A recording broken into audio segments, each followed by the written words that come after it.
Festoon আছে, এগুলো আমরা সরাই ফেলতে চাই, অপসারণ করতে চাই। সেটা কারণ বাজার থেকে আমি শুরু করতে যাচ্ছি।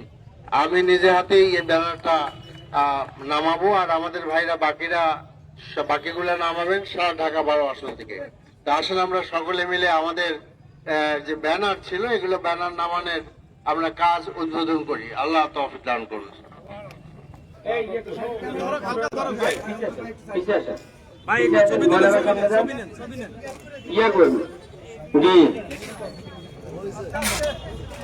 সরকারি বিধান মতো নির্বাচনের পরপরই ২৪ ঘন্টার মধ্যে ব্যানার পোস্টার অপসারণ করার নির্দেশনা আমাদের মাননীয় সংসদ সদস্য নিজ হাতেই ব্যানার উঠাইছেন।